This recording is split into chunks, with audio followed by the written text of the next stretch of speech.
Now, on 105.9 FM and streaming worldwide on the WMAL app. O'Connor and Company. It's 7:07 here on O'Connor and Company, a very busy Thursday morning, 21st day of August. Happy anniversary, Meredith, and happy birthday, Heather Hunter, our executive producer. What a day to be alive. Coming up at 7:35, Harrison Fields for the White House. Give us an update on the crackdown on crime in D.C. 8:05, KT McFarland on Russia. And at 8:35, Aaron Lucas, Deputy Director of National Intelligence, Tulsi's right-hand dude. Talk about some major developments there in that office. That's all coming up. It's Larry O'Connor with Bethany Mandel. Good morning, Bethany. You're also celebrating my presence here. I'm gifting you with my presence, which is not a regular thing. Well, it's starting to be a regular thing, and I need to talk to management about it. That said, check out Bethany's podcast and Substack, The Mom Wars. There you go. And of course, one of your field generals in the Mom Wars is joining us now, Ian Pryor, Senior Counsel at America First Legal. He helped you out with your fight against the Montgomery County School Board. That's awesome. He's been around for a while here fighting these fights. And, of course, the incredible Victoria Cobb, president of the Founding Freedoms Law Center. And I want to start with you, Victoria, because you were there day one for these boys in Loudoun County when they were suspended or began this investigation into their behavior because they committed the crime of not wanting a girl in the boys' locker room. Thank you for joining us this morning, both of you. Thanks so much for having me. Victoria, where do things stand now? Because my understanding is there were 3 boys in question, and 2 of them have now been suspended. First of all, why wasn't the 3rd boy suspended? Do we know? Well, they haven't officially given us a reason, but we're certainly concerned when the allegations were all identical, and they have exonerated one boy, and he happens to be the one who's Muslim, and then the 2 boys who are Christian are the ones still sitting with the same charges that now have a punishment associated with them, that have been found, quote, guilty of sexual harassment and sex-based discrimination. Oh, wow. So that's a head scratcher. So, I mean, they haven't said that, well, because this boy is Muslim and it offends his religious ideals. They haven't said that explicitly, but without any other explanation, it's sort of easy to reach that conclusion without more information, isn't it? Yeah, I mean, we're thrilled. I mean, Founding Freedoms Law Center represents all 3 clients. We are thrilled that one was able to be exonerated, but it really is a head scratcher, and it certainly leaves question marks that need to be explored legally. You know, we're working on an appeal for these other 2 boys. So right now, what we've done is we've issued we've put in for an appeal. The suspension is temporarily sort of on hold while the appeal is reviewed. We hope Loudoun County does the right thing. We have no expectation of them doing the right thing because every time Loudoun County has been given the opportunity to do right, they've instead doubled down on wrong. And so we hope this will be the one exception, but we expect to be filing a lawsuit. I mean, we were minutes away from filing a lawsuit when they stayed the suspension and kind of, gave us the opening on doing an appeal. So it's a little bit stunning that we're even in this position at all. Ian Pryor, you're used to Loudoun County doubling down on stupid and unconstitutional for that matter, and I'm thrilled that America First Legal has joined this effort as well. You know the players involved here. What do you think's happening? Well, yeah, I mean, you really hit the nail on the head. I mean, Loudoun County Public Schools is really a special kind of stupid. You've got 5 school districts here that were just found in violation of Title IX, and they're going to get their funding pulled on Friday from the Department of Education, which was announced. And, it seems like Loudoun said, well, look, I don't want to share the spotlight with these other 4 school districts. Let's really make sure that we're right out in front with the dumbest thing imaginable. And that's where they are right now. And what I think is happening is that they know that these policies, right, a policy that says, look, you're a boy, you have to share the locker room with a girl who claims to be a boy, maybe, sometimes, maybe not. That's going to die. That policy is going to die. The Supreme Court has taken up a case, West Virginia versus BPJ, and I think people really need to understand this. And that case goes right to the heart of this issue. And I think, I think we can be hopefully confident in how this decision is going to come down. I mean, we've seen 3 justices in the recent Skermetti decision issue concurrences saying, like, look, this isn't right. sex means biological sex. So that's going to come down at the very latest in June. But what you have is these school districts, especially Loudoun County, saying, look, we're going to stand up to the Trump administration. We're going to go down swinging, and we're going to look like we're fighting. And that's really what it comes down to. And it's absurd because they know they're in violation of the law. So I'm not a lawyer, but I play one on TV when I watch Law and Order.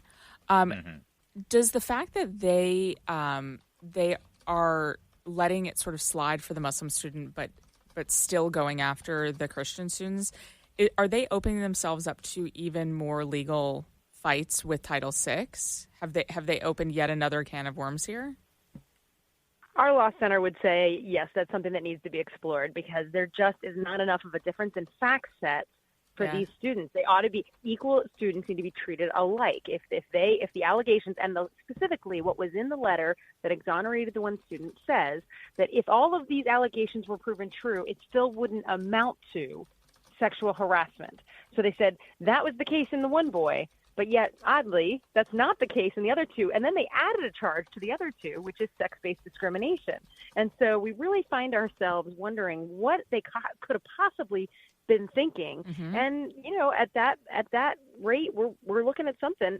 I mean, they need to be held accountable for their actions. There's more to the story, and we're going to keep both of you on here to delve deeper into it and the broader political ramifications, as we saw the lieutenant governor running for governor join the rally yesterday. But Victoria, just on the case itself and on the information, these two boys who have been suspended under the rubric of bullying, that they violated Title IX, bullying this girl who identifies as a boy in the locker room. Other than the video that she took, by the way, which is also a violation of the rules of the school to invade these boys' privacy by making a video of them in the locker room. Other than that video, is there more evidence that we don't know about? Is the extent of the bullying the boys on the video saying, hey, what's a girl doing in here? I don't want a girl in here. Is that it? You've got it. And here's the thing. This is about speech and sexual harassment. For it to be sexual harassment, they didn't even speak to her. They're speaking to each other. They're saying they're complaining among themselves in a locker room. And so that's what's I think the real alarming thing is we've got a county who is trying to uphold this policy, and they're weaponizing Title IX to restrict speech against their policy, against the situation, because they're not even talking to the girl. Yeah, that's a great point. So the message to other boys, and for that matter, by the way, the message to girls who might be uncomfortable with a boy in their locker room is, we don't care if you feel uncomfortable. Keep your mouth shut. Yeah. Keep your head down. Otherwise, you're the one who's going to be punished. All right. I was so outraged over this. So is Bethany, because that's why she does the Mom Wars. We're going to continue with Victoria Cobb of Founding Freedoms Law Center and Ian Pryor of America First Legal. A little bit more on this issue in particular, and the school systems in Northern Virginia defying the Department of Education, but also how this plays into the political races going on right now. We'll get to that in a moment. It's WMAL, making sense of the news. And we continue now, and I just, one quick question, then I'll let Bethany have at you. But Victoria, what am I not understanding here about how the Loudoun County's, well, first, quick establishing question. Who ultimately made this decision? Was it the superintendent? Was it the school board voting on it? Do we know?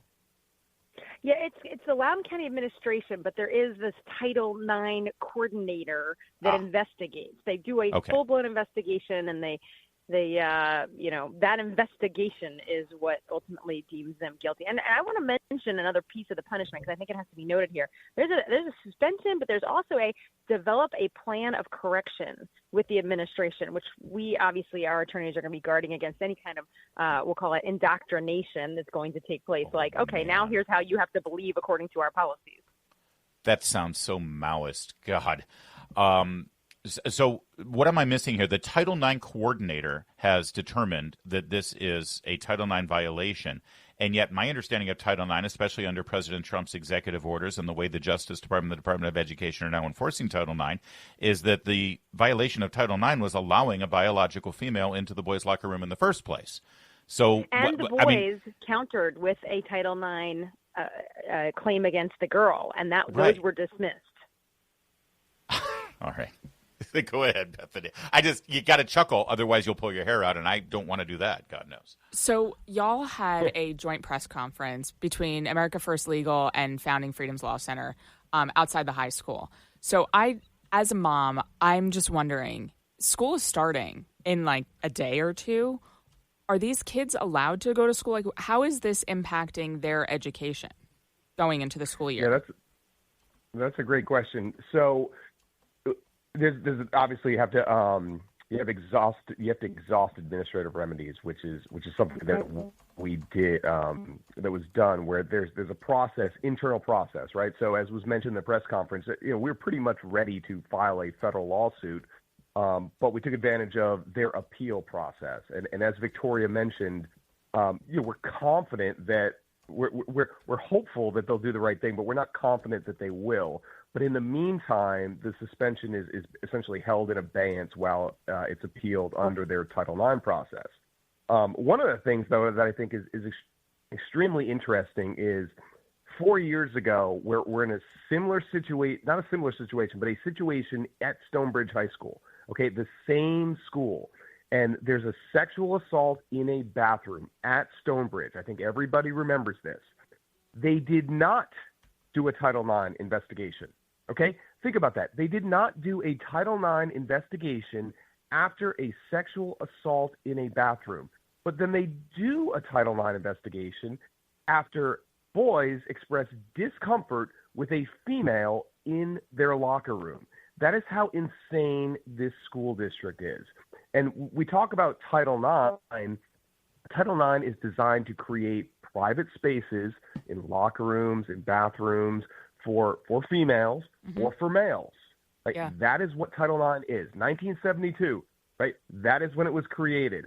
And for it to be weaponized in the way it has been weaponized is insane. And it all comes down to this, well, at least for these school districts, a Fourth Circuit case, right? They say Grimm versus Gloucester County. I am so sick of hearing about that case because it does not apply here.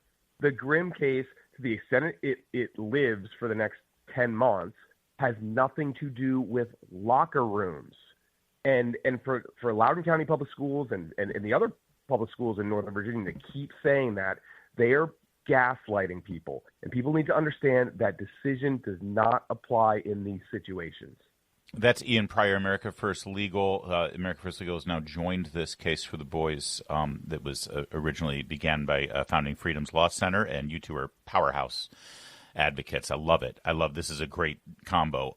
Ian, you know the politics of Loudoun County, Lord knows. We've got a governor's race going on right now, and clearly Lieutenant Governor Winsome Sears is decided that this is a critical issue. She showed up. Nothing from Abigail Spanberger about this. How do you think this affects this election, maybe even Stuart Whitson's election for 11, the special election? And also, what about Loudoun County Board of Supervisors? Yeah, well, it's very interesting because you're going to hear from the left that, well, this is all about an election, because I've been there, right? In 2021, this is all about an election. You are the one that made this decision at this moment, Loudoun County Public Schools. Like, I'm sorry. This was certainly the boys did not choose this, right? You all are the one that once again decided to make this policy the centerpiece of an election. And, Winsome Sears has been talking about it. Abigail Spanberger, nothing. I mean, she did put out a tweet saying that, parents should have the right to choose. Well, it sounds like she literally got that off of ChatGPT or maybe Youngkin's website. But I think what she doesn't understand, or maybe she does, and she's selling out her base, is that these policies do not allow parents to choose. They say your kid can use a opposite sex restroom or opposite sex locker room without the parents even knowing. So what's going on here? Either, like I said, either she doesn't know or she's selling out her base. That's right. So this is going to be part of it. It's nonsense because Victoria Cobb, these boys certainly didn't have a choice. That's the problem. That's the point. And all they did was use their First Amendment right to speak out against it. Victoria, real fast, how are the boys doing? How are the parents doing? And is there any help that our listeners can provide? I mean, it's an extremely difficult situation. Imagine being a young boy, you're going into a critical high school year, and you're expected to not show up and be suspended. Imagine the first impression you're making on your teachers when you don't arrive because you've had a suspension. So we're glad that's in abeyance, but it's a tough situation. And I think people need to understand this follows you on your school record. It's not just about, hey, we don't want them to miss 10 days. This can't sit on their school record. One family has literally chosen to leave Loudoun County, picked up and moved out of state, which I can't blame those parents in any way, shape, or form, because this is a lot for a kid to bear. But that school record will follow him if we don't get them exonerated. And that affects getting into college and other things. So this weighs heavily on these families. They've been troopers to be willing to fight, to be willing to be out there publicly, because we need parents to stand for these kids, or else these policies don't get exposed. The terrible effects of these policies sit in the dark unless parents are willing to be vocal about it. So bless them for what they're doing. And yes, we can certainly use all the support that those families need, the support they can get. And of course, this lawsuit will need support as well. Yep. Great way to do that is to check out Founding Freedoms Law Center. That's where Victoria Cobb is. Try to support them as much as you can. And of course, Ian Pryor at America First Legal. Thank you both. Really appreciate it. Great stuff. Now, on 105.9 FM and streaming worldwide on the WMAL app, O'Connor and Company. A good Thursday morning to you, this 21st day of August. Coming up at 8:05, KT McFarland, latest out of Russia, Ukraine, and then 8:35, Aaron Lucas. He's the Deputy Director of National Intelligence. A big reorganization going on in that office. It's Larry O'Connor with Bethany Mandel. Good morning, Bethany. Good morning, Larry O'Connor. We have been discussing the D.C. crime issue quite a bit here because, well, we're the Washington, D.C. morning show, and so it's been an issue for quite some time. And it's great to see the Trump administration making efforts to fix the city. You're going to see a lot of polling numbers, a lot of stats, a lot of this, a lot of that. Here's the stat for you. Zero homicides. Zero homicides in over a week now. First time since March. Joining us right now to discuss that is Harrison Fields, Principal Deputy Press Secretary for the White House. Mr. Fields, good morning. Thanks for joining us. Good morning. Thank you for having me. Well, first of all, from the White House's perspective, what are the biggest challenges right now in implementing this effort to make D.C. safe again? Well, I'd say one of the biggest challenges is, you can give the police the authority to do their job, but if the laws aren't intended to hold criminals accountable, you're going to see a revolving door of crime. This is the issue when you have Democrats on the D.C. Council who are decriminalizing violent crime to a point that what's the point of even arresting them when you're just going to throw them back onto the street? So we are working. We're going to be taking a lot of different efforts through executive action, through working with the state and local people or the city authorities to make sure that we can try to change some of these asinine laws on the D.C. Council. But we've got an incredible D.C. attorney in Judge Jeanine Pirro. We've got an incredible attorney general in Pam Bondi, and we've got a president of the United States that, despite everything else he's working on, he's cleaning up the nation's capital. And as a resident of this area, I say thank you very much. I'm seeing a lot of liberals scoffing at this, saying, well, crime is worse in Baltimore and Detroit and New York. And I think to myself, all of those places have something in common. When President Trump hears that, does he think challenge accepted? Is this a model that is possible to export to other crime-ridden cities throughout the country? Well, some people forget that we did a similar thing in 2020. It was called Operation Legend, when we federalized or brought federal assets to high crime areas such as St. Louis, Chicago, to give closure to victims of crime. Because what we have to all understand is that the Republican Party stands for the victim, and the Democratic Party stands for the criminal. Day in and day out, you see time and again the criminals are getting the upper hand on the streets, while we, the people, law-abiding citizens, the victims of this crime, are left sitting ducks because of the Democrats' policies. So this president is going to make sure that it's not just Washington, D.C. that's kept safe. It's going to be every city in America. This is what the American people voted for. You have the Democratic Party that told people for the last 4 years that they were safe. But we all knew we were not safe. And despite the so-called decrease in crime, which we all know that's bogus, this president is saying, I understand your concerns. We are going to make sure we keep you safe.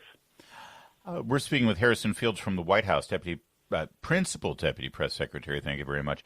It seems like there's this constant barrage of incidents where people at the Washington Post or the New York Times, reporters in town, they see something, they hear a report about something, they go to press with it. It happened yesterday. We had ICE agents pull over a person in a car off the mall, questioned him. He started to try to run. He was saying in Spanish, I just want to be with my family. I'm here peacefully. And the police officers arrested him. They acted like he was suddenly, George Floyd. And it turns out he was on the run. He was a suspected child molester.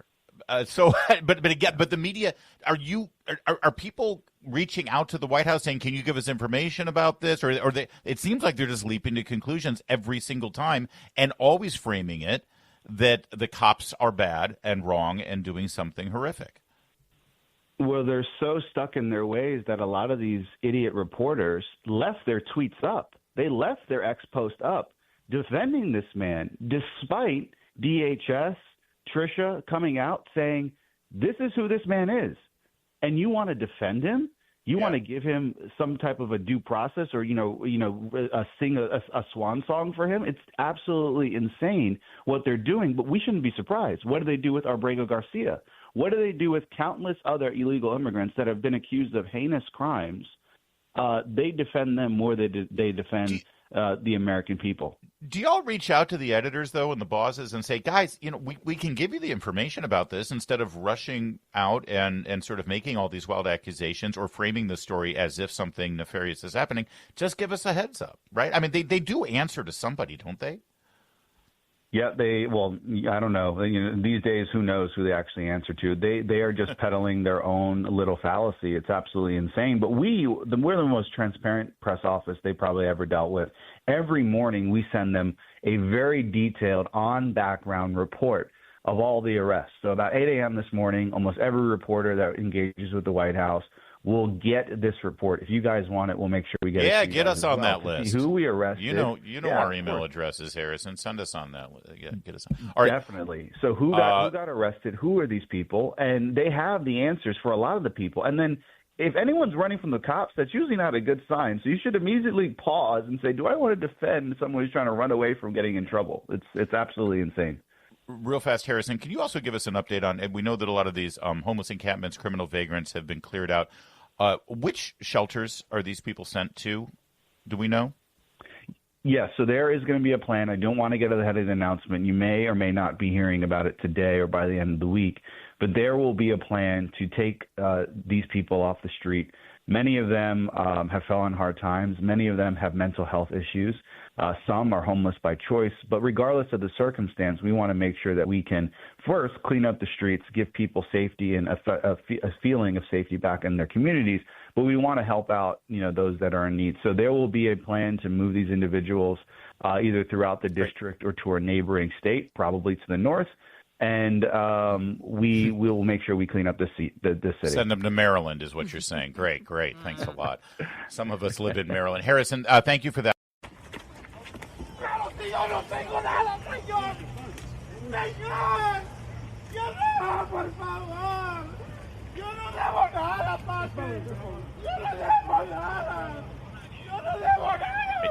That is the sound of a man being detained and eventually arrested by federal law enforcement, including ICE, just off the mall yesterday in Washington, D.C. You just heard me allude to this story. He's screaming in Spanish, please, I'm not a criminal. I work here. I want to be with my family. This was captured by a Washington Post reporter, put it out there on X a reporter for NBC in Washington, D.C. Put it out there. Got everyone to comment, drummed up outrage. Look at this poor man. He's just a father. He's just here to get a job. And, and of course, everybody's screaming, look at the masked ICE agents, Gestapo tactics, fascist, authoritarian. Well, it turns out, without ever asking the question, without ever getting more information, these reporters who jump to this conclusion, these leftists jump to conclusions, it turns out This person's name is David Perez Teofani. He's from Mexico. He already has a existing deportation order. He ignored it. He's entered the country illegally 3 times. He was arrested last year in Fairfax County, charged with aggravated sexual battery of a child under 13. Do you remember when journalists, before they popped off, they did a modicum of research? Because a little bit. To me, when I read something, first of all, when I read something or see something, I have basically a 24-hour rule where I hold and I just wait for more information because it often emerges. But I don't know. I don't want to tell people how to do their jobs. But if that were me, I would have taken that video. And then as part of my basic reporting, I would have run a check. Who is this person? I would have walked up to the arresting officers and said, what is this individual's name? So that I can do some research, so that I can give my listeners, viewers, whatever they are, a full picture of what we're seeing here. I don't think that's much to ask. Yeah, I'm looking at the article right now. You got paragraph. First of all, you got the video. You've got the headline. Officers detain man in ICE enforcement on National Mall as he screams for help is the headline, by the way. Freaking wild. Not pedophile apprehended. Mm-hmm. Paragraph 1, paragraph 2, paragraph 3, paragraph 4, paragraph 5. Oh, I love paragraph 6. At one point, 6 men could be seen kneeling on the ground over the man as he continued to scream. What? See, they want their George Floyd moment so bad. Hold on just a second. Number 7, paragraph number 8, paragraph number 9, paragraph number 10, paragraph number 11, paragraph number 12. The man, 36-year-old David Perez Teofani, is from Mexico. He has a final order of removal and has entered the U.S. illegally 3 times. He was arrested in Fairfax County January 30th, 2024, and was charged with aggravated sexual battery against a minor under 13. 12 paragraphs, Bethany. 12 paragraphs. What is wild to me is watching Democrats and the mainstream media, but I repeat myself, deciding that they have become the champions of child harmers. Yes. And criminals, that they have decided that this is their best path forward. And you know what? I think it's great. I think that they should run with it. And are we going to elect a Republican to be mayor of Washington, D.C. by the end of this? I mean, we talked in a previous segment how the support for Donald Trump has tripled in Washington, D.C. So heck, who knows? Hey. By the way, the charges in Fairfax County dropped by prosecutors. Thank you, Steve Descano. George Soros is getting his money's worth. Credit where it's due, I suppose. Jessica Tarloff, Fox News, she jumped on the bandwagon. She reposted this video without asking questions, said, this doesn't make D.C. safer. It just makes people not come to D.C. The cruelty is always the point. There's nothing cruel about who's cruel in this. Eventually, it was pointed out the facts of the case, and Jessica Tarloff deleted the tweet and apologized. I cannot say the same for the other journalists who engaged in this. But that is exactly the talking point. The cruelty is the point. Right. Yeah, it is actually the point. When you're dealing with the bad guys who will harm a child in that way, applaud the cruelty. Yeah. No, we should celebrate cruelty against people who do that to children under 13. It's 7:54.